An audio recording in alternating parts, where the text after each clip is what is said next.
Recently, there was something in the news. I think it was last week or a few weeks ago, which was speaking about like a lot of us, like you said, spend a lot of time at work, and what you find. I mean, I certainly from working in a hospital, I know like every other day, someone might bring in a cake, someone might bring in some chocolates and stuff, and those times like that, because you're there all the time, and like you said, it's there, so you might not be buying it at home, but when you're outside or you're going out, then you're kind of like exposed to it, kind of thing, and you're kind of tempted. And like, are there any sort of tips you might say in terms of like overcoming, because it is somewhat about overcoming some of those temptations as well?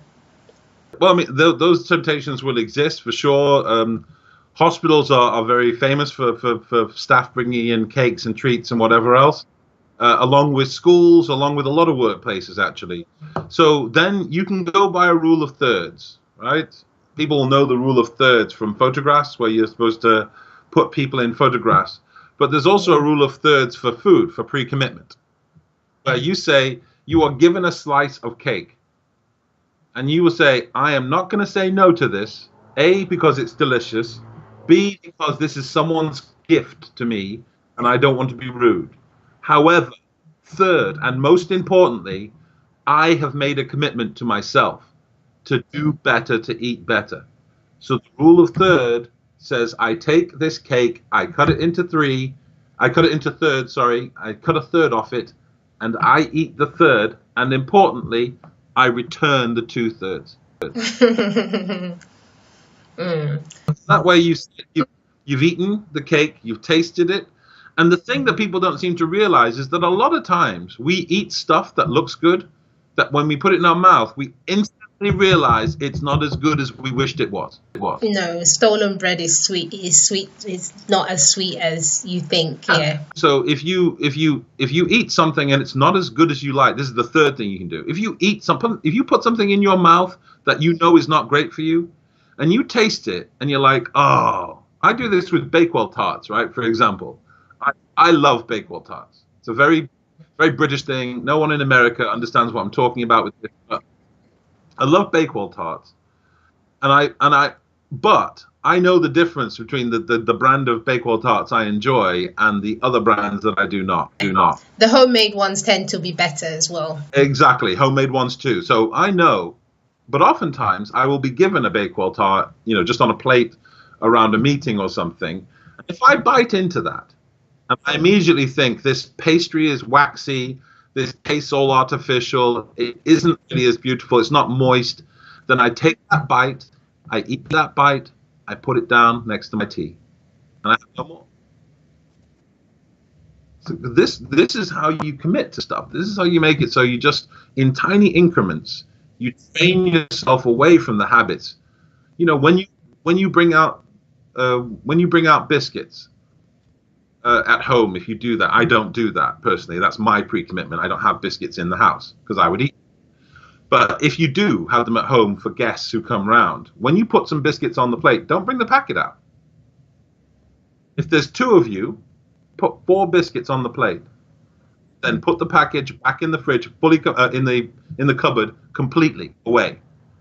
That way, if you want more biscuits after these 2, you have to stand up, move away from your conversation, go get them, and bring them back. And if you do that, you bring back another 2 biscuits, 1 for each of you, and then you put it away. And that way, if you want more biscuits, you have to go back. Because if you don't do that, you can put 1 packet of Hobnobs, and they are gone. They're right there. Yeah, just out of interest, and I know you mentioned this as well, like, because a lot of people looking at you will probably think, oh, he's an ex-athlete, he's probably never had any struggles with health or any health challenges. What would you say, like, your health challenge? Like, for me, for example, I can't stand going to the gym. I'll go if you put me on a basketball court or you ask me to do a sport I like. I can do it all day. I've got the stamina. I won't get tired. But as soon as it comes to going to the gym, the only thing that would motivate me is if I know, okay, I need to run a bit faster or I need to do. But other than that, if I can do 45 minutes, then I'm doing good, because I just find it's a struggle. And everybody has most people have different kinds, except you're like a massive health freak.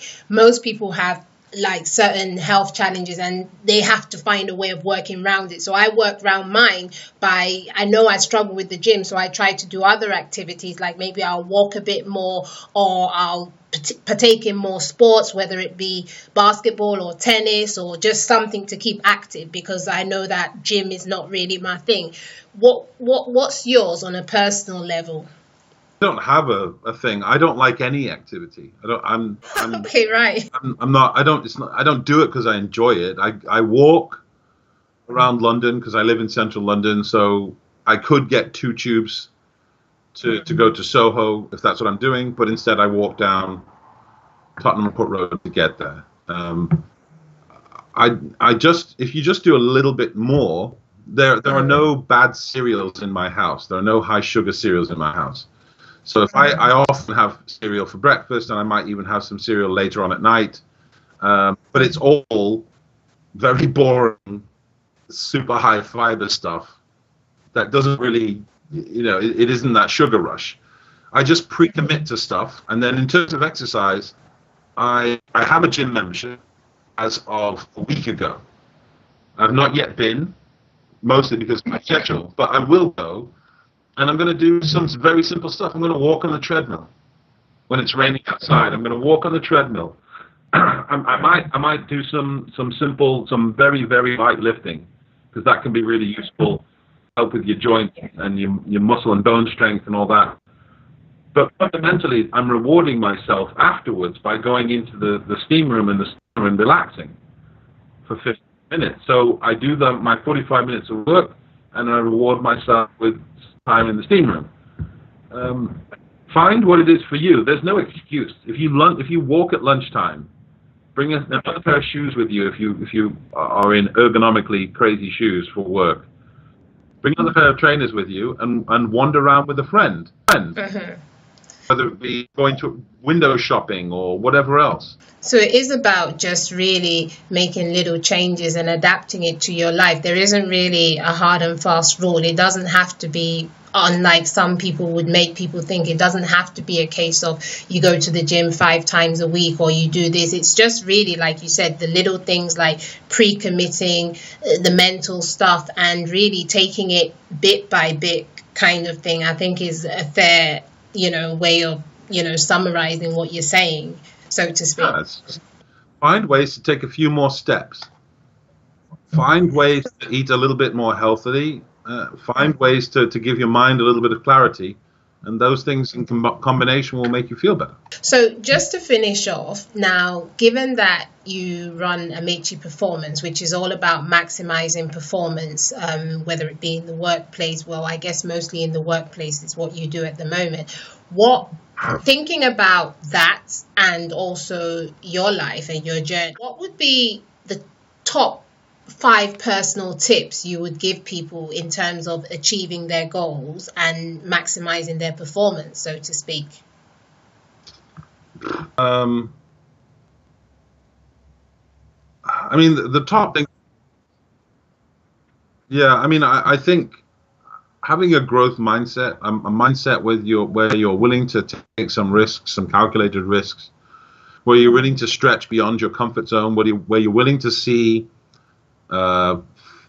failures as temporary setbacks rather than the end, is an essential component. Willing to see your body as an entire ecosystem, so that yourself as an ecosystem. So it doesn't matter how much time you spend on your brain. If you spend none on your body, it will have an impact. It doesn't matter how much time you spend on your mind and your brain and your body in terms of learning and exercise. If you don't spend any time on your mind and being calm and present and at peace. So those 2 things I think are really important. And thirdly is I suppose that idea of marginal gains, the idea that small behavior changes, small decisions can have a huge impact. Right? By changing some small things, by deciding when you go to the tube, today is a sunny day, there's no chance of rain, I'm getting off a stop earlier. If every time it was sunny you did that alone, knowing that many days are not going to be sunny, Every time I got on the bus, today is a sunny day, I can still see it sunny, and when I'm going to get off, I stop early. And on days that you feel really good, you get off 2 stops early. You will feel a difference in your body by making that change, and it won't cost you any money. In fact, in both of those examples, it will save you money. You decide not to drink on a Monday, Tuesday, and Wednesday. If you're a drinker, just decide that 3 days a week you're not going to drink. You're going to save money, but your liver will thank you. You'll feel clarity. I do the dry month thing. I did it in, I want to say, October last year. Yeah. What's that? Do you just not eat for a month? No, I don't drink for a month. You don't drink any alcohol for a month. And it's remarkable how easy it becomes, and how it changes how you think about your drinking when you're finished. That just getting wasted is no longer, if it's one of the things that people do, it's no longer one of the things that you're interested in, because you really want to have a nice experience and not feel foggy in the morning. And did you feel much different when you did that dry month? Makes a huge difference. Yeah. You felt differently within yourself as well? Yeah. Mm-hmm. Oh, really? Okay. Just a month. Because I think that's also the key, like you said, doing those marginal things. If people can notice a difference within themselves, then that may help motivate them, to do more. It's like, oh yeah, actually I feel different. I feel better. I feel more light. Like the other day, I remember I was telling my mum, I think she pulled a leg or a knee or something, and I remember I was saying to her that, okay, I think you need to do more exercise. I think you need to stretch a bit. And at first she was a bit reluctant, but I massaged her leg, and then I got her to do some stretches, nothing too heavy, basic stretches, and it was amazing. Immediately said, oh yeah, I really feel different. My leg feels so much lighter, and I don't know why I stopped doing it, but I'm going to start doing it more. And it's amazing, like you said, those little things. And when people can see, and I think maybe that's sometimes when people can see and feel the difference, then they're more inclined to carry on doing it, kind of thing. So no, I just wanted to go back. I know, like, you've given the 3 tips, so it's about the marginal gains. Just to recap, taking it bit by bit, and the pre-commitment. Yes, pre-commitment. I like that word, pre-commitment, marginal gains, and what was the final one again? Seeing yourself as an ecosystem. So you can't just work on one bit and think that everything's going to be all right. You can't just work on your work and think that your body will be fine. You've got to work on your mind, your body, everything. Work on all aspects of yourself, your body, your mind, your health, and marginal gains, doing little things every day to make a change, and pre-committing yourself. Thank you very, very much for your help and time, John. I'll let you get off now. I really appreciate your time. That's it.